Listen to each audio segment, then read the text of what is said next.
दरम्यान भाजप ऑपरेशन विकास राबवतो जयकुमार गोरेंनी ही प्रतिक्रिया दिली. उद्धव ठाकरेंनी आत्मपरीक्षण करावं असं सुद्धा त्यांनी म्हटलंय. समोरच्यांना दोष देण्यात त्यांना समाधान वाटत असल्याचंही यावेळी गोरेंनी म्हटलंय.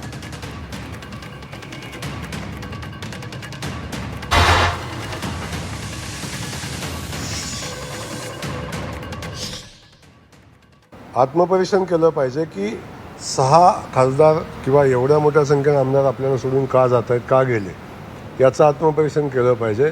ते ज्या दिवशी करतील त्या दिवशी सगळे प्रश्न संपतील. परंतु स्वतःच्या चुका न बघता, आत्मपरीक्षण न करता, समोरच्या कोणाला जर दोष देऊन जर वेळ मारून न्यायची असेल किंवा त्यांना आत्मिक समाधान मिळत असेल तर त्यांनी मिळवून घ्यावं.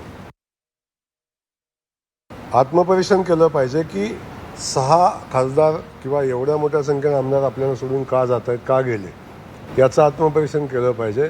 ते ज्या दिवशी करतील त्या दिवशी सगळे प्रश्न संपतील. परंतु स्वतःच्या चुका न बघता, आत्मपरीक्षण न करता, समोरच्या कोणाला जर दोष देऊन जर वेळ मारून न्यायची असेल किंवा त्यांना आत्मिक समाधान मिळत असेल तर त्यांनी मिळवून घ्यावं.